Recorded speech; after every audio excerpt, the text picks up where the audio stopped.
Federal Premium Ammunition, surgical precision, terminal results. Bushnell, performance is the only thing. Safari Club International Canada, first for hunters.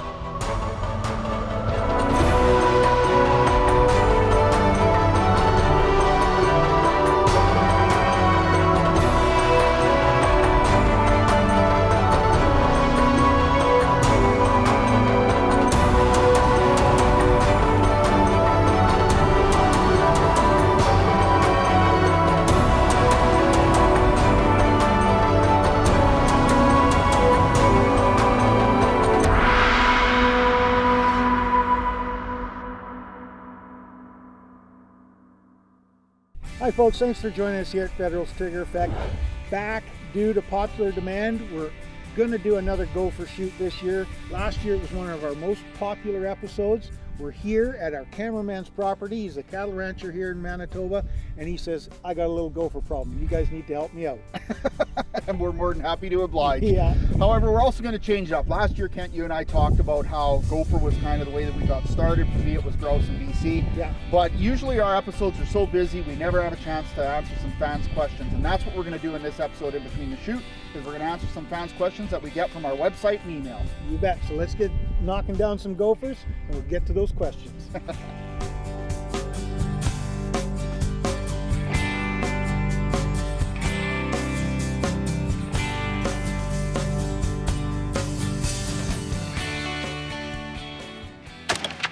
Oh, nice shot. Number one.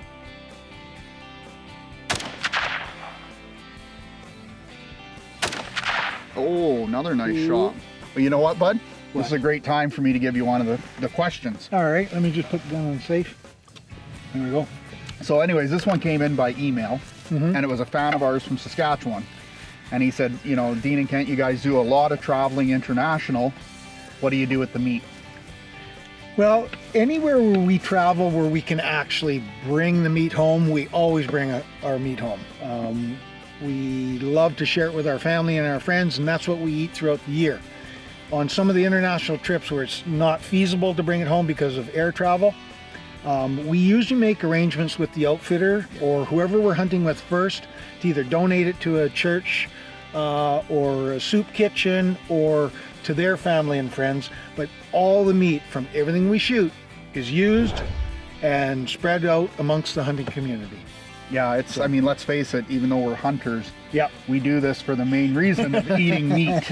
we like to eat. So yeah, it's one of those things that we get asked that a lot, and it's just, we don't waste anything.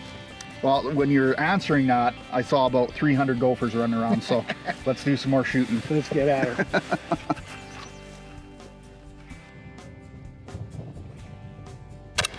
Nice shot, buddy. Nice shot. Got another one. That's good. There's one. See this mound right close here? Good shoot. Quit moving. Little guy. Oh, there he is.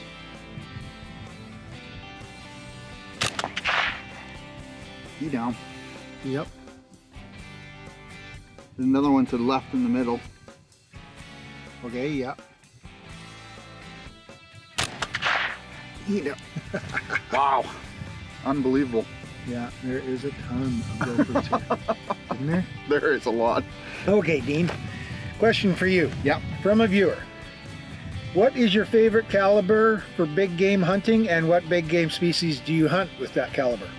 Oh boy, you know, Kent, I think this is probably one of the most common questions we get, and you know, the reality is, you know, especially when people are asking what they should use, Yeah. I think both you and I'd agree that's up to the user. You know, like, I mean, I don't think there's a caliber out there that, you know, we could say this is what you should be using. Like, I know, you know, you love the 7mm, you used to use it. Yep. We use a 300 Wisdom. So I think it really comes down to fit, what fits the individual. But now if you're asking me personally, my personal favorite is definitely the 300 Win Short Mag. Yeah. I like it because it's got a wide variety of grains of bullets that you can use. It doesn't kick the heck out of you.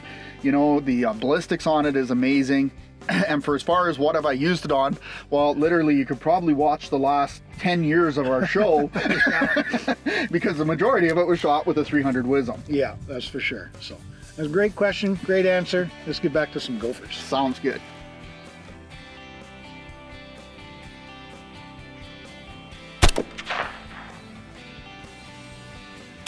Nice shooting, bud. Nice digging. That one in the center. Okay, we're good.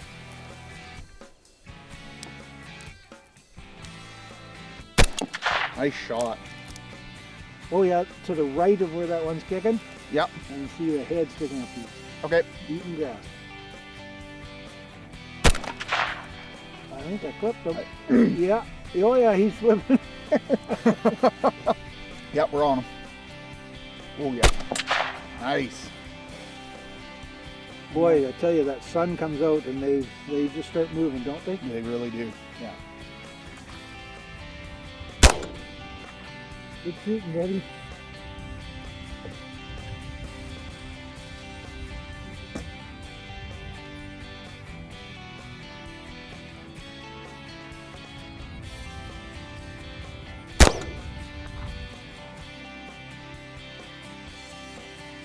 Well, should we maybe think about moving the shooting bench over a little bit? Because there's lots running around over there. Yeah, we got probably just as much shooting to the right as what we just finished.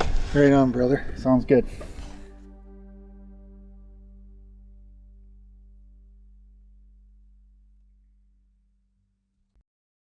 This segment is brought to you by Federal Premium Ammunition, Surgical Precision, Terminal Results.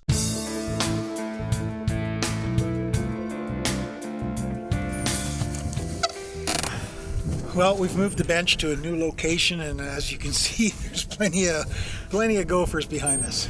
You know what? I was just thinking, Kent, we're removing these things as a pest, but the reality is ground squirrels play an incredibly important role within the ecosystem. Yeah, they do, and I think that's an excellent topic for Lethbridge College's Conservation Connection. We must first acknowledge that gopher is absolutely a misnomer for the animal that is properly called the Richardson ground squirrel, Urositellus richardsonii.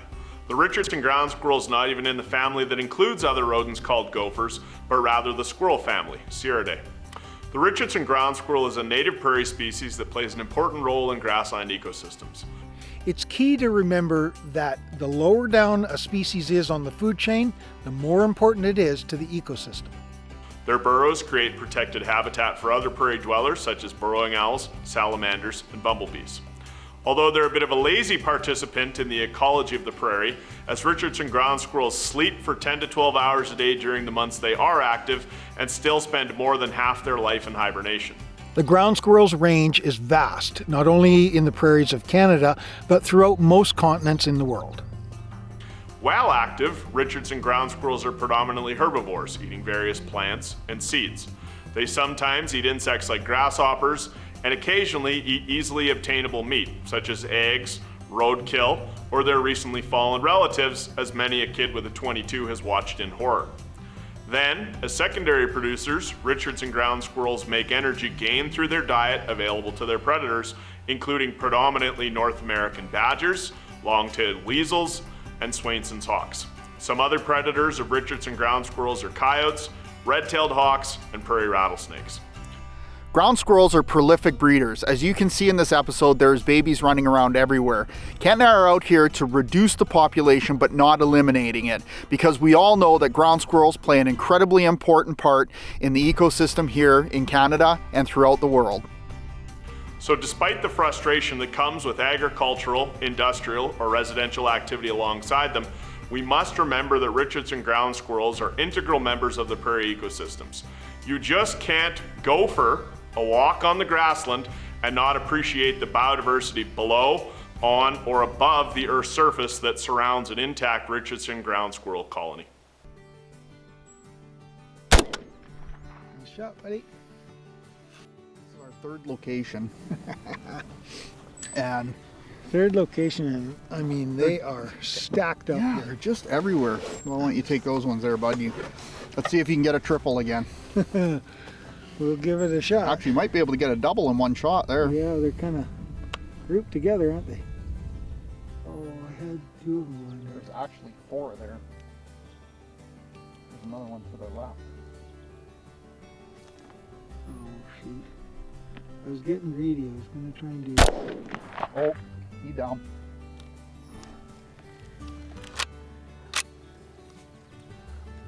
getting greedy. I was going to try and get two. Try to get two.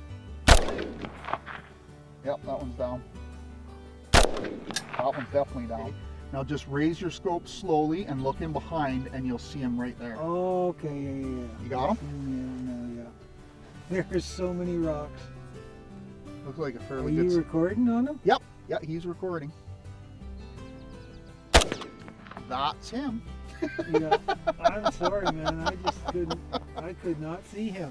Oh, well, He it was blended right in. that was the same time when you were talking about the one over by the stick. You're like, well, he's right to the right of the stick. I'm like, I can't see him. Well, and I'm looking at that dark patch down by that old cedar. Oh, the there. way, yeah, the old, yeah, no, it wasn't that far out. Man, I'm looking and looking. And He's still there. Yeah. Nice shot. well, that's it. I'm out. I've been out for a bit. Yeah.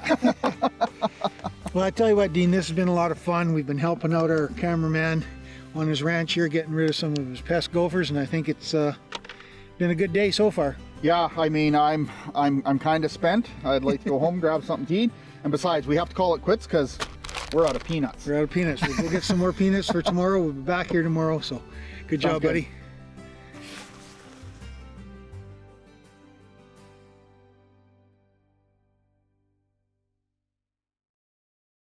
Taxidermy services provided by Hunters Union and Ray Weens Taxidermy. And thanks to these other fine sponsors.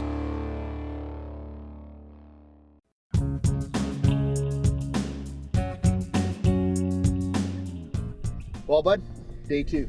Day 2 out here in Gopher Armageddon. It's unbelievable. I mean, it's still, well, it's late spring. We're just in the teens for weather. Yeah. It's not super hot, but they are running everywhere. So it's going to be fun. Another good day of shooting. I'm really looking forward to it. Like I said, it's not often you and I get a relaxed styled hunt. Normally it's a lot of pressure and short deadlines, everything like that, but Yeah, you're waiting for that one shot. Yeah, Make one it perfect. shot, Make yeah. sure it's caught on camera. We can make all the mistakes we want because we're in what they call a target-rich environment. yeah, so. definitely. But I see gophers running everywhere, so let's get the 17s working. You betcha. You get them? Oh yeah, because I was gonna say for me, I'll have to freehand them there. Oh. Oh, nice shot, bud. There was no double tap on that one. No.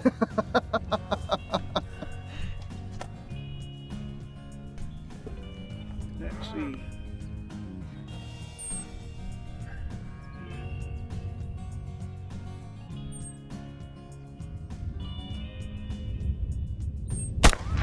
Oh, nice shot. There wasn't a whole lot of target No, there. I was gonna say that was not a big target.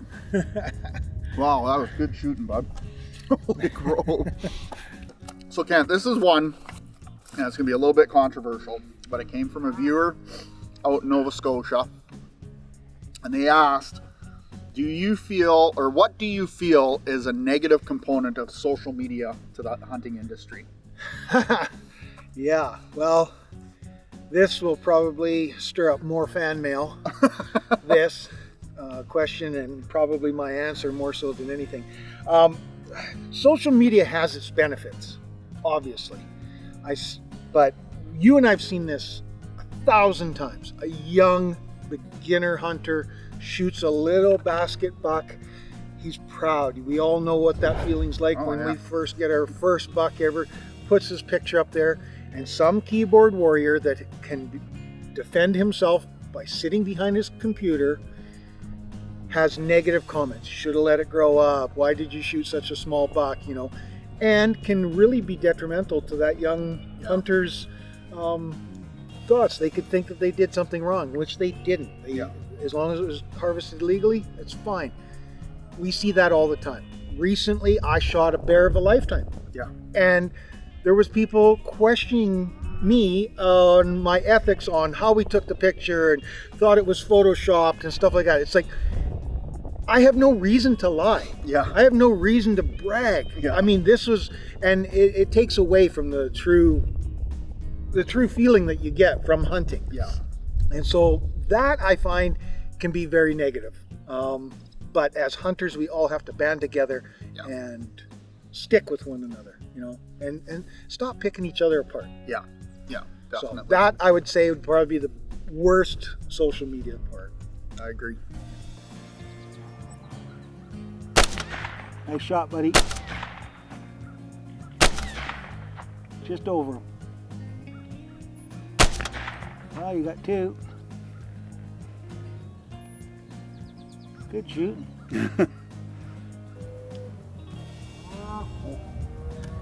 Still on. Quit moving.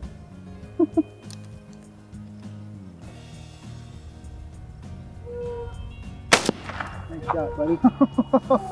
Boy, he was a Yeah. active little. Yeah. You didn't want to stand still Yeah, for he you. wasn't standing still.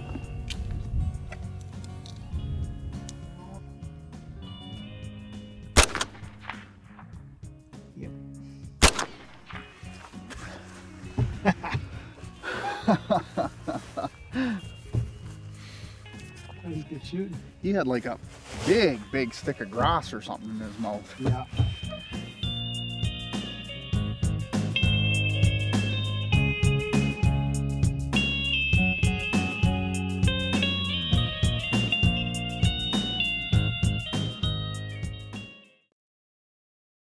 This segment is brought to you by King's Camo. See the difference. Now, back to Bushnell's trigger effect. Yeah. There he is. Oh. Nice shot, buddy. Nice shot, buddy. Well, I've got a question for you, Dean. Uh-oh. And this came from a viewer from the U.S., one of our fans from the Sportsman's Channel U.S. What is your definition of a pro staff? Yeah, I mean, obviously pro is short for professional, and this is a tough question, but you know what? I think if we want to give hunting legitimacy, we need to look at other professionals, you know, in other areas. And I'll use something that, for instance, I'm familiar with, which is being a professional biologist. As a professional biologist, you know, you have to have so many years of education, so many years of experience. Yep. You've had to have been written materials that have been reviewed by their colleagues to be determined to a certain standard. And, you know, so if you were to ask me that, I would say that we should apply those same principles. And, you know, the reality is I remember when I was young, and I know you do too as well, you know, there was icons in the industry, and these were lifelong hunters, you know, that were born and raised into hunting families, had spent the majority of their life in their field hunting and everything like that. So if you were to ask me what a professional staff or a professional hunter should be, it should be that. You know, now obviously there's no formal education in the field of hunting, but you know what, being raised by grandpas and uncles and aunties and being taught by them, and you know, spending multiple years in the field, maybe in some professional areas like guiding, you know, and if you're a biologist or something like that, like I really think that you know, to me, professional hunter or professional you know, pro staff, to carry that title, you should have those minimal requirements. I see too much in this industry, and I don't mind saying this, it'll probably get me beat up, but you know, people who have been hunting for 5 years and maybe have a social media following and is more of a social media influencer, but all of a sudden they're pro staff or they're professional hunters. And I do have a problem with that. Because when you carry that title, people automatically give you credit. And if you're telling stuff that's not true because you don't have that experience, you don't have that education, that can be a real detriment to the field. So it's a long answer, probably a controversial one, but I will stick to my guns on it because as a professional biologist, I had to jump through those hoops, and so should hunters. You bet. I'm gonna have to freehand it.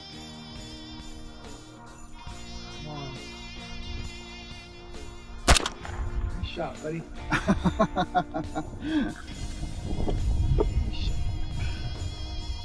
I was gonna say, you had about 3 or 4 of them right to your left here. I don't know where they went though.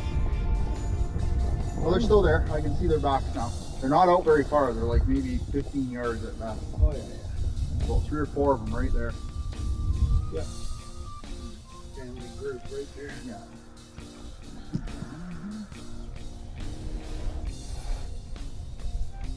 I got them all. Is that the one you were looking at? Yeah, there's another one to the left. Standing upright.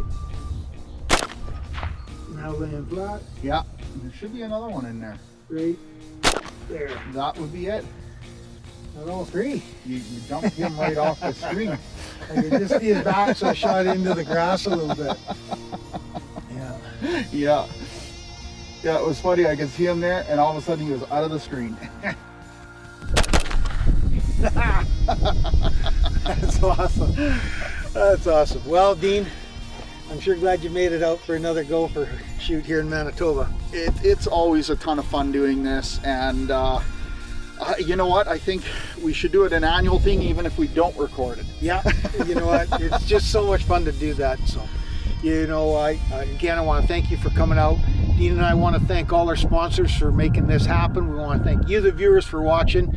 And join us next week for more Federal's Trigger Effect.